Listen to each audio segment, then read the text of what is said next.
All right, back in the Pratt Pack gym, just trending within the last couple of hours, Al Jarreau has passed away, legendary jazz singer. He, of course, of such hits as We're in This Love Together and Breaking Away. Many of you may remember him as the person that sang the theme to the highly successful Bruce Willis-Sybil Shepherd television show of the 80s entitled Moonlighting. Absolutely flat-out respected Al Jarreau for what he was. He was born in Milwaukee. He graduated from the University of Iowa and ended up in San Francisco, where he met a young jazz performer by the name of George Duke, ended up joining his trio, and as they say, his journey began. And it went on to become a 50-year incredible career, only coming to an end last week when he announced his retirement simply because of exhaustion. But we are saddened to hear today that this crown jewel of music has passed away at a still very young age of 76. But again, in that career, 7 Grammys on this, the day that the Grammys will be celebrated, the 59th edition at the Staples Center in Los Angeles. And they will be paying tribute to Prince tonight, who passed away last April. And then, of course, the Christmas death, 2016, of George Michael. You've got to put this man in the same category. And as far as the range of his voice and what he was able to do, how do you describe it? I mean, many times they have used the word the voice to describe singers like Sinatra, Mel Torme. You think of Ella Fitzgerald when it comes to jazz.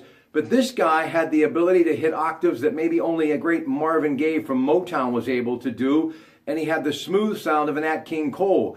And when you, stirred that recipe, it was his voice that came out and has never been duplicated, and I believe will never be duplicated again.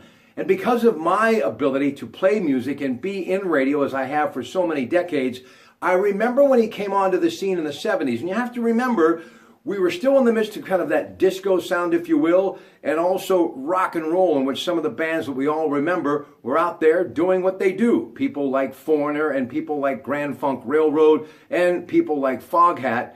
And then, of course, you still had some soul left over as well. But there he was, standing alone, I believe, with a sound that no one could even come close to understanding how he did it, let alone trying to duplicate it. So we have truly lost a legend in the music industry and a sound that, thank goodness, will be on vinyl or being downloaded somewhere for many years to come.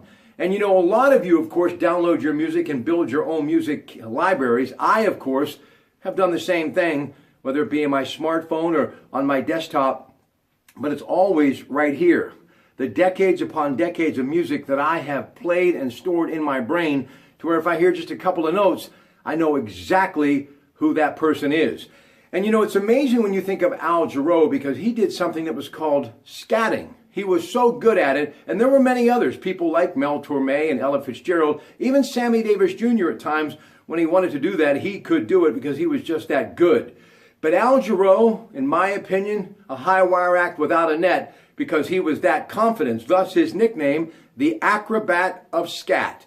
Ladies and gentlemen, enjoy the Grammys tonight at 8 o'clock on CBS, KDK TV2 locally, and I'm sure there will be more than just a mention of the greatest jazz singer to ever live, who took that genre, well, folks, top 40. And because of that, many people that are watching this now that would have never even taken time to enjoy great jazz music have now been blessed and baptized in the minister of vocals. His father a minister, his mother a piano teacher, thus truly one of the most blessed and gifted performers ever.